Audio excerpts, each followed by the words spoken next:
December 26, 1944. Monte Belvedere, Northern Apennines, Italy. Through morning fog, Oberst Heinrich von Schellenberg watched American troops advancing toward his fortress. "Negroes," his briefing officer had reported with contempt. "The Americans have sent us their weakest troops." Former railroad porters playing soldier. Von Schellenberg, a Stalingrad veteran, studied the men through field glasses.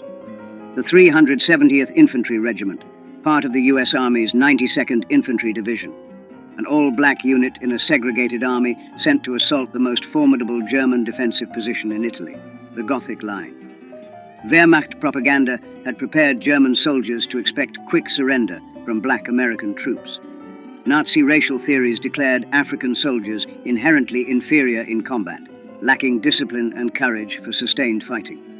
What von Schellenberg didn't know was that marching toward his mountain fortress were men who had endured challenges no German soldier could imagine. They had fought racism in their own army, trained with inadequate equipment, and served under officers who expected them to fail. They carried a burden heavier than their packs, the weight of representing an entire race to a world that doubted them. Within 48 hours, von Schellenberg would send an urgent message to Field Marshal Kesselring's headquarters, a message that would force German commanders to reassess everything they believed about racial combat capabilities. The Germans had laughed, but the laughter died in the mountains. This is the story of how the Buffalo Soldiers of World War II transformed from objects of derision into the sledgehammer that cracked the Gothic Line. Subscribe to the channel if you never want to miss stories like this. Most people don't know this history exists. Help us change that.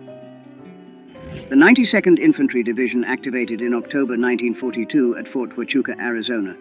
15,000 black soldiers organized into 4 infantry regiments. Their shoulder patch bore a black buffalo, honoring the legendary Buffalo Soldiers of the Frontier Army. But pride couldn't overcome systematic obstacles. The U.S. Army remained rigidly segregated. Black soldiers lived in separate barracks, ate in separate mess halls, and trained under predominantly white officers, many from southern states where segregation was law.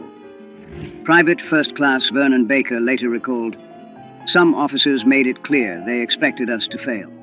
They told us directly that colored soldiers couldn't fight, couldn't lead, couldn't handle combat pressure. We trained twice as hard to prove them wrong, knowing we'd get half the credit." Training at Fort Huachuca proved brutal. Temperatures exceeded 110 degrees in Arizona's desert. Yet the division received inferior equipment, World War I surplus rifles, limited ammunition, the worst vehicles.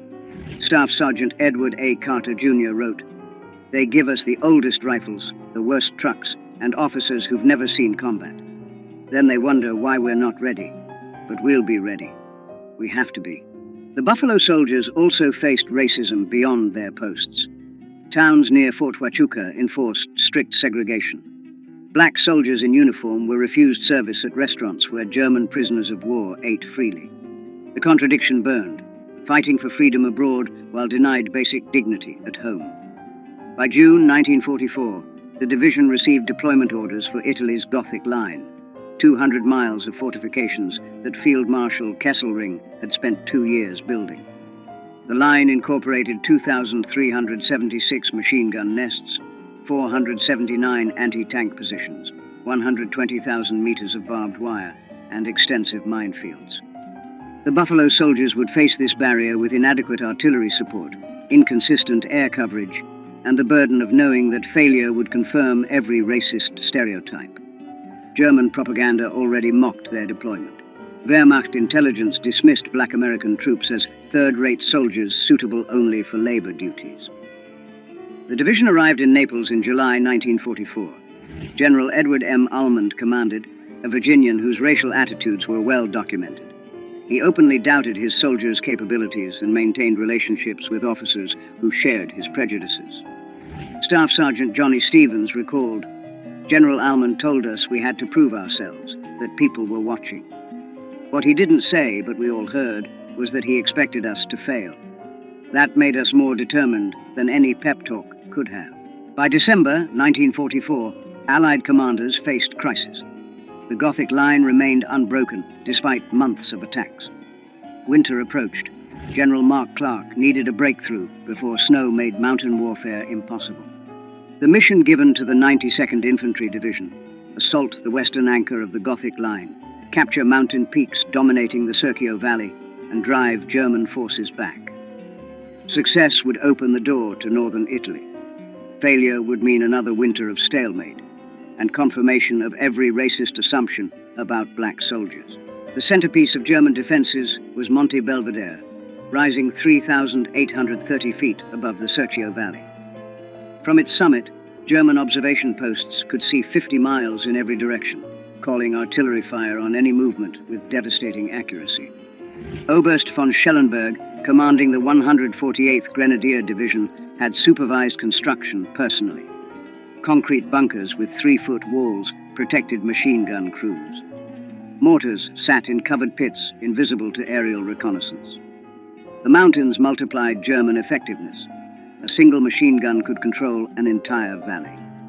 Lieutenant Hans Becker wrote to his wife, "The Americans would need wings to reach us. The slopes are so steep that climbing without enemy fire would be difficult. Under fire, I cannot imagine how they could advance. The Negro troops they're sending will die before they reach our wire." German intelligence on the 92nd Infantry Division reflected Nazi racial prejudices. A November 1944 assessment stated, "American Negro units lack combat motivation. They will advance until meeting serious resistance, then retreat or surrender. Division is suitable only for defensive operations or garrison duties." This wasn't based on combat observation. It reflected Nazi ideology that declared non-Aryans inherently inferior. Wehrmacht training manuals advised, "Offer strong initial resistance. Negro troops will panic and flee. Their white officers will be unable to restore order." These assumptions created dangerous overconfidence. Von Schellenberg positioned forces believing black troops would collapse under artillery fire, never reaching his main defensive line. The Gothic Line's fortifications included S-mines, bouncing Bettys, that jumped 3 feet before exploding at groin height. Barbed wire obstacles, some 30 feet deep, forced attackers into killing zones. German defenders had registered every approach route with artillery. Weather became a German ally. November temperatures ranged from 40 degrees during the day to below freezing at night. Rain fell constantly, turning trails to mud. Morning fog prevented air support. Trench foot became epidemic. The 92nd's medical reports showed 847 cases serious enough for evacuation in November alone. Allied artillery and air support proved inadequate. Ammunition shortages plagued Italian operations. The 92nd received only 30% of requested ammunition, while priority went to France. Air support averaged fewer than 10 sorties daily compared to 100 plus in Northwest Europe. The Buffalo soldiers studied their objective, knowing they would assault with inadequate preparation. They would attack at numerical parity against prepared defenses. No 3-to-1 superiority that doctrine required.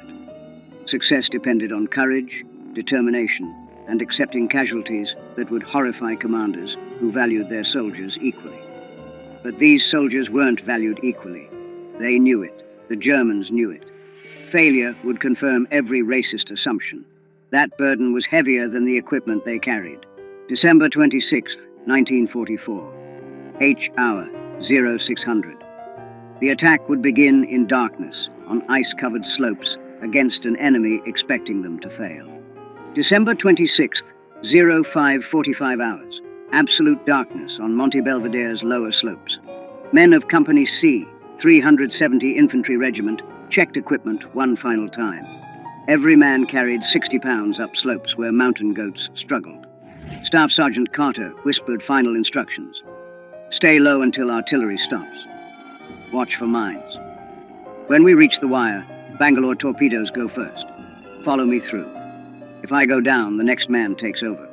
We keep moving until we reach the top, or we're all dead. At 0600, American artillery opened fire. 2,400 rounds in 15 minutes, the maximum allowed.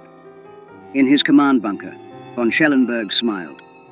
Only 15 minutes? The Americans are weaker than we thought. The Negro troops are coming. When artillery stopped, 30 seconds of silence. Then American voices shouted, "Move out!" and the Buffalo Soldiers began their climb.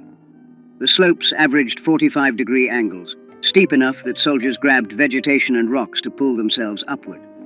Some sections exceeded 60 degrees. Men carried rifles slung, needing both hands to climb. Combat loads became torturous after 100 yards of vertical ascent. Private James Hendricks described it. You'd climb 10 steps and need to rest, gasping. Your legs burned. Your shoulders ached. You knew if you stopped too long, you'd never start again. So you climbed, one step at a time, listening for the sound that meant Germans spotted you, machine guns opening fire. That sound came at 6:23. German MG-42s, firing 1,200 rounds per minute, swept slopes with interlocking fire.